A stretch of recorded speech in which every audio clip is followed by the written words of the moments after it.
O Via Justiça de hoje é sobre os 5 anos da Lei da Escuta Protegida. Nossos convidados, o juiz Flávio Schmidt, da comarca de Muzambinho, e a promotora de Justiça do Ministério Público de Minas Gerais, Paola Botelho. Doutor Flávio, qual o balanço que o senhor faz desses 5 anos da lei? Bom, primeiramente é um prazer estar no programa, mais uma vez, acompanhado com a minha amiga, a doutora Paola, uma aguerrida nessa batalha nossa da escuta protegida. Eu penso que nós demos voz às crianças e os adolescentes vítimas das violências previstas na Lei 13.431 de 2017. Foi um marco que nos proporcionou a nós tirarmos da subnotificação essa violência que estava escondida nos lares, nos núcleos familiares. Então, ela veio justamente para que nós pudéssemos apurar, criar aí mecanismos através da normatização trazida por essa nova regra, no sentido de nós podermos punir aquelas pessoas que cometem a violência, como também e principalmente evitar a revitimização das nossas crianças e adolescentes que por anos sofreram com relação à violência a elas praticadas. Doutora Paola, eu gostaria também da senhora, a visão da senhora sobre esses 5 anos da lei. Ela vem dando resultado? Bom, eu também, antes de mais nada, gostaria de agradecer o convite, dizer do prazer de estar aqui participando hoje com vocês, sobretudo também com o doutor Flávio Schmidt, que tem sido um grande parceiro nessa luta pela implementação da Lei 13.431 aqui em Minas Gerais. No meu ponto de vista, nós avançamos durante esses 5 anos, embora ainda haja muito por fazer. A impressão que eu tenho é que quanto mais o tempo passa e quanto mais a gente avança nos estudos dessa lei, mais a gente vê ainda tudo o que ainda é necessário que seja feito, e os avanços que nós precisamos fazer. Mas eu tenho uma avaliação muito positiva, acho que essa lei ela foi de extrema importância, além dessa questão de tirar a violência contra a criança da invisibilidade, a necessidade que ela propõe, de articulação das instituições para um trabalho conjunto, um trabalho que seja menos revitimizante para a criança, um olhar diferenciado para a criança e o adolescente vítima e testemunha de violência, saindo daquela perspectiva de que se trata simplesmente de um objeto de prova nos processos judiciais, mas que se trata ali de um sujeito de direitos que tem os seus direitos também assegurados e que se trata de uma pessoa em desenvolvimento que precisa, por isso, de um olhar muito diferenciado, tanto dos atores da rede de proteção quanto do sistema de justiça, no sentido de buscar uma escuta e intervenções que sejam, de fato, protetivas para aquela criança, ao mesmo tempo em que se busca a produção da prova e a responsabilização do seu agressor, que é uma medida essencial para que a gente assegure a proteção dessas crianças e desses adolescentes. Doutor Flávio, de forma bem professoral para o telespectador entender o que é a escuta protegida, a lei diferencia escuta especializada e depoimento especial. Qual que é a diferença? Exatamente. A lei ela trouxe a natureza da escuta protegida porque ela abarca justamente essas duas escutas, que é o depoimento especial e a escuta especializada. A escuta especializada ela é desenvolvida, ela é realizada pela rede de proteção. Essa rede de proteção são todos aqueles atores de outros sistemas, educação, saúde, assistente social, que a partir do momento da notícia que ocorre com relação, seja vítima ou testemunha, essa rede se organiza para ouvir sem o objetivo de buscar a prova sobre a violência. Apenas acolhe-se a criança e a protege para dar o direcionamento adequado. Já o depoimento especial, não. Esse é um procedimento jurídico, judicial, em que quem pode realizar é a autoridade competente e o magistrado. Né? Em que circunstâncias? Seja através de um procedimento judicial de antecipação de prova ou dentro do próprio processo. Então, compete apenas e tão somente à autoridade competente, né, que seja a autoridade policial, eu considero também que o Ministério Público pode realizar em certos casos, e também o magistrado, que vai ouvir. Não cabe o depoimento especial pela rede, e sim apenas dentro do sistema de justiça. Doutora Paola, a senhora falou aí que a lei pretende evitar, né, a revitimização da criança, do adolescente. O que vem a ser essa revitimização? Carlos, acho que inicialmente é importante dizer que a lei ela estabelece que a criança e o adolescente ela deve ser ouvida pelo menor número de vezes possível, preferencialmente uma única vez, durante todo o processo de proteção e de responsabilização do agressor. Então, a gente sabe que as práticas anteriores à lei, a criança, muitas vezes, ela era ouvida em cada um dos equipamentos no qual ela chegava para ser atendida. Ela era ouvida inicialmente, por exemplo, pelo Conselho Tutelar, que depois, posteriormente, era encaminhada para um atendimento de saúde, ela era ouvida novamente, ela chegava para um encaminhamento para assistência social, ela era novamente ouvida a respeito daquele assunto, ela chegava para a polícia e era ouvida, depois ela chegava no judiciário e era novamente inquirida.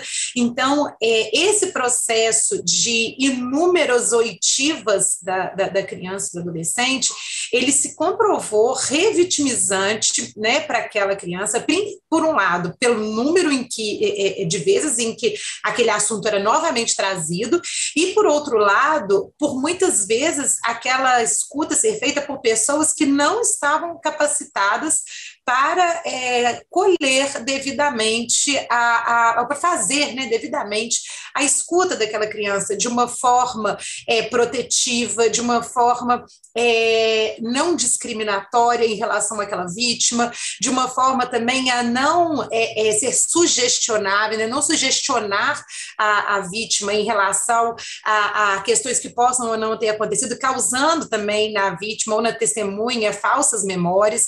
Então, a lei ela prevê e que haja um fluxo de compartilhamento de informações. A criança ela vai ser ouvida pelo órgão da rede de proteção para fins da escuta especializada e da proteção, das intervenções que vão ser feitas com ela no âmbito da proteção, e ela vai ser feita uma única vez no sistema de segurança ou de justiça, né? Preferencialmente, ela deve ser feita uma única vez, a escuta dela no sistema de justiça, numa prova, na produção antecipada de provas, perante a autoridade judiciária, assegurando-se o contraditório do suposto agressor. Pois eu gostaria que o senhor explicasse isso, doutor Flávio. A criança, ela fica na sala de audiência, no caso do depoimento especial, junto do agressor, ou ela fica em sala separada? Não, a metodologia do procedimento é diferenciada. No início, quando nós começamos lá atrás, quando era chamado depoimento sem dano ainda, criado pelo desembargador da Autué, lá do Rio Grande do Sul, criou-se, então, uma sala muito lúdica, né? Com o passar do tempo, isso acabou mudando. Hoje, a criança, ela é recepcionada pela equipe técnica do Poder Judiciário e ela é encaminhada para uma sala separada. Ela conhece todo o sistema, ela sabe como que realiza-se essa audiência, ela sabe quem que estará na sala de audiência, que é o promotor, o juiz, o advogado de defesa, e se ela concordar ou o seu representante legal concordarem, pode haver a participação, inclusive, do suspeito do réu.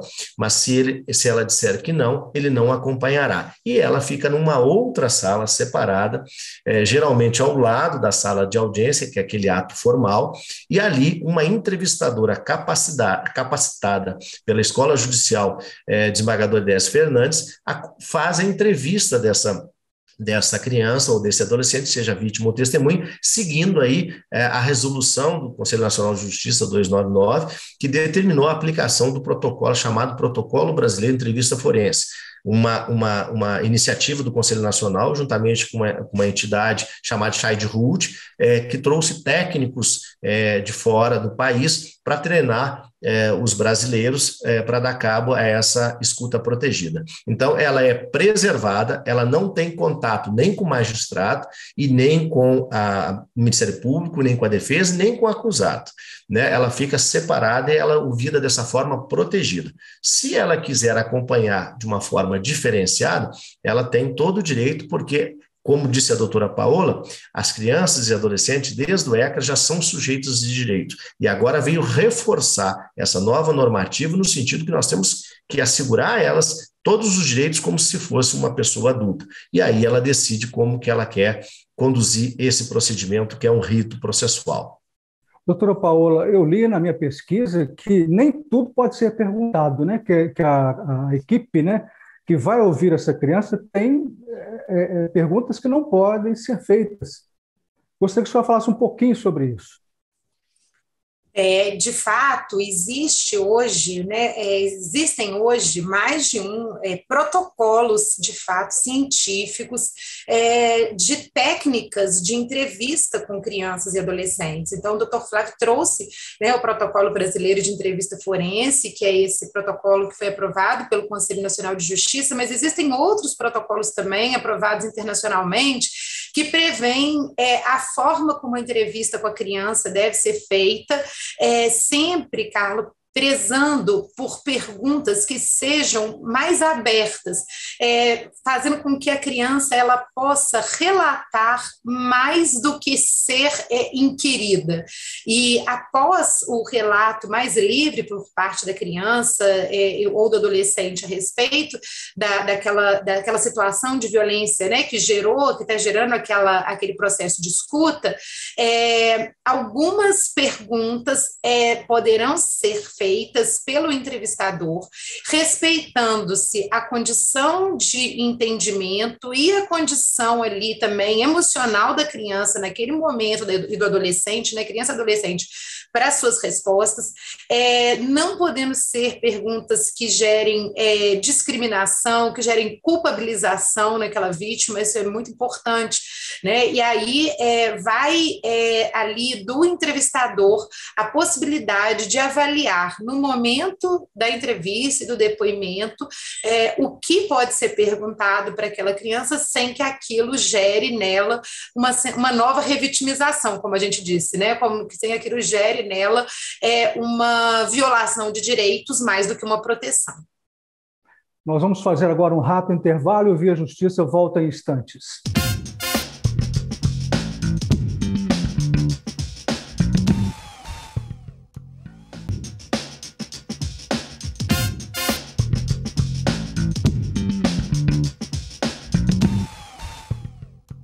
Estamos de volta com o Via Justiça de hoje, falando sobre os 5 anos da Lei da Escuta Protegida. Participam do programa o juiz Flávio Schmidt, da comarca de Muzambinho, e a promotora de Justiça do Ministério Público de Minas Gerais, Paola Botelho. Doutor Flávio, a rede de proteção já existe em todas as comarcas mineiras para essa escuta protegida? Para responder adequadamente este questionamento, nós temos que pensar que Minas Gerais são 853 municípios, 297 comarcas. Quem sabe, um dos estados que mais comarcas tem, e isso criou uma certa dificuldade na nossa implementação e execução para que houvesse salas em todos os fóruns, enfim. Quando fala-se em rede, a rede é uma rede que faz parte de todos os atores dos sistemas vinculados à Lei 13.431, como eu já falei anteriormente. Estamos falando de saúde, educação, assistência social, segurança pública, enfim. O trabalho desenvolvido pelo Ministério Público Estadual, na coordenação da doutora Paola, foi a pessoa responsável, juntamente com outros atores, que criou um fluxo interdisciplinar para implementação do depoimento especial em todo o estado de Minas Gerais. Participaram todos os sistemas vinculados à lei, inclusive a própria OAB é parceira conosco nesse sentido, o Tribunal de Justiça, obviamente, também. Então, a rede existe em cada município do estado de Minas Gerais, mas com relação à implementação, que é a cargo do Poder Judiciário, nós tivemos algumas dificuldades, sim, por questões outras, inclusive orçamentária, porque trata-se de equipamentos caros, né? Capacitação. Hoje a IGF, a Escola Judicial Desembargador Décio Fernandes, vem qualificando seus profissionais, tanto magistrados quanto os técnicos, mas isso cria uma certa dificuldade pela quantidade. Nós temos mais de 600 capacitados hoje. Nós estamos com mais de 150 salas das 297. E o presidente Gilson prometeu à COINGE de conseguir até 2023 implementar as salas em todas as comarcas do estado de Minas Gerais. Então, essa é a nossa realidade hoje. Trabalhamos com um trabalho de formiguinha no sentido de implementação, mas com certas dificuldades. Mas o fluxo aí, que a doutora Paola pode depois fazer a colocação, porque ela se empenhou de sobremaneira nesse sentido, pode colocar a realidade no nosso estado hoje, porque ela acompanha de perto essa realidade. Então, vamos falar sobre esse fluxo, doutora Paola. O doutor Flávio Schmidt, ele faz uma referência à minha pessoa, mas eu tenho que devolver, Carlos, essa parceria, essa responsabilidade também para ele, porque nós trabalhamos muito juntos na elaboração e na assinatura do termo de cooperação interinstitucional número 22, né, de 2021. Esse termo ele foi assinado, de fato, no ano passado, e dele participaram várias secretarias de Estado, o Ministério Público, o Poder Judiciário, a Defensoria Pública, entre vários outros órgãos. Hoje, nós não temos um diagnóstico, pelo menos não é do meu conhecimento, que exista um diagnóstico a respeito dos municípios de Minas Gerais que já tenham a escuta especializada, implantada de forma institucionalizada e assim como os comitês gestores que a lei estabelece, né, o decreto 9.603, que regulamenta a lei 13.431, ele fala da importância de comitês de acompanhamento desses fluxos, né, de construção de fluxos da escuta especializada e de busca mesmo dessa atuação mais interinstitucional e multidisciplinar. Nós não temos um diagnóstico a respeito de quais municípios possuem esses comitês já criados e que possuem já esses fluxos da escuta mais estabelecidos. Entretanto, temos uma proposta de fluxo que foi elaborada, na verdade, a partir que foi elaborada, na verdade, pelo Conselho Nacional do Ministério Público e também propostas de fluxos que foram elaboradas a partir do Pacto Nacional pela implementação da Lei 13.431, né, pelo Conselho Nacional de Justiça. Então, são propostas de fluxos que os municípios vão precisar discutir de acordo com as suas realidades e de acordo com os equipamentos que cada município dispõe, para que haja uma definição local de como vão ser feitos os encaminhamentos da criança e do adolescente vítima e testemunha de violências desde o momento em que eles chegam como porta de entrada, né, em que aquela violência ela se torna conhecida de algum dos membros da rede e como que essas informações e esse encaminhamento da criança e do adolescente vai acontecer pelos equipamentos. Então, a nossa ideia é que os municípios possam pensar nisso de acordo com as suas redes locais. Como a senhora e o doutor Flávio falaram, a lei significou um avanço muito grande, mas ainda tem muita luta pela frente, né, doutor Flávio? Sem dúvida. Inclusive, essa luta é reconhecida pelo próprio Conselho Nacional de Justiça.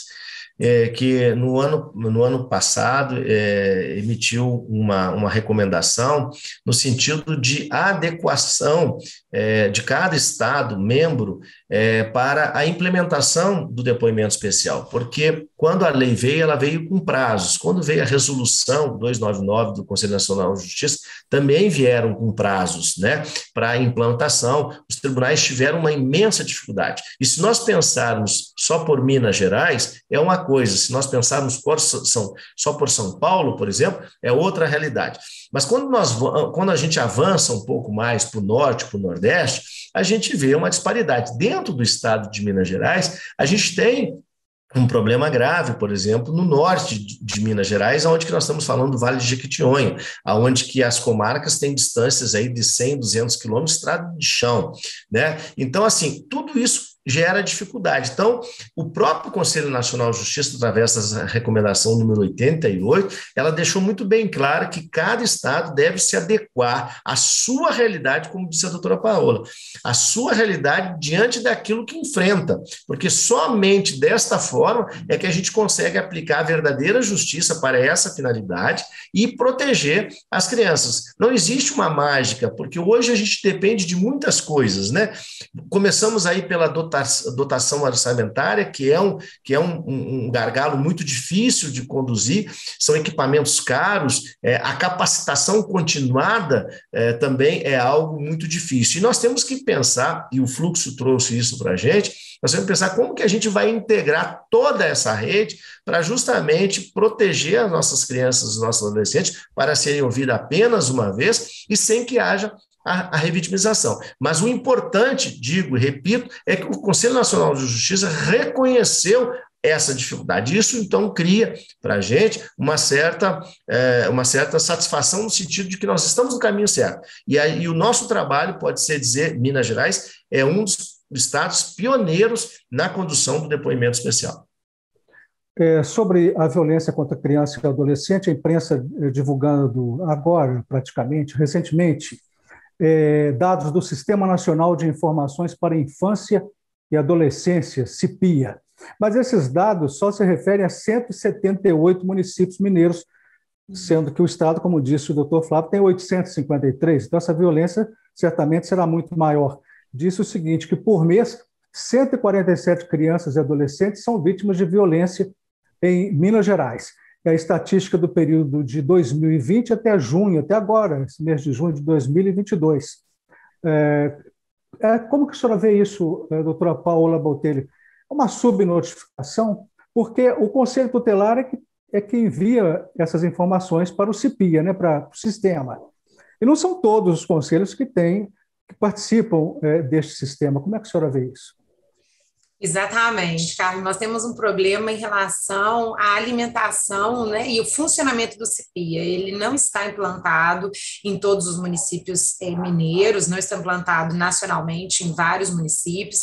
Existem dificuldades de toda ordem, existem dificuldades tecnológicas, de falta de computadores, de falta de internet com banda larga, né, na necessidade que se exige para carregamento do sistema. Existe uma dificuldade de capacitação dos conselheiros tutelares, embora a gente saiba que várias capacitações são feitas, existe ainda uma dificuldade dos conselheiros de saberem como alimentar o sistema e de funcionamento, existem dificuldades diversas para a implantação do CIPIA. Então, os dados que hoje nós temos são dados que estão muito aquém, né, dos dados da nossa realidade. E ainda naqueles locais onde o CIPIA funciona bem, a gente pode dizer assim, que provavelmente ainda há também casos de subnotificação, porque existem casos de subnotificação das violências que até chegar no Conselho Tutelar. A gente ainda tem como o doutor Flávio disse antes, nós ainda temos uma invisibilidade, né, muito grande da violência contra a criança e adolescente, uma cultura de que de que as pessoas não devem se intrometer, né, naquilo que acontece de forma privada dentro da outra casa. E aí a gente vem discutindo, e esse ano se discutiu muito isso, inclusive com aquele com o programa do Instituto Libertas, com a campanha que o Instituto Libertas fez esse ano, se discutiu muito a ideia de mostrar para a população que um número muito grande de crianças e adolescentes são vítimas de violência, e que isso, então, isso é problema de todos, né? É responsabilidade da sociedade também fazer essas denúncias e essas notificações.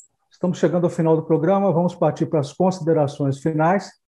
Doutor Flávio, o senhor, lembrando que Muzambinho é a comarca pioneira na questão, na instalação da escuta protegida. Considerações finais, doutor Flávio.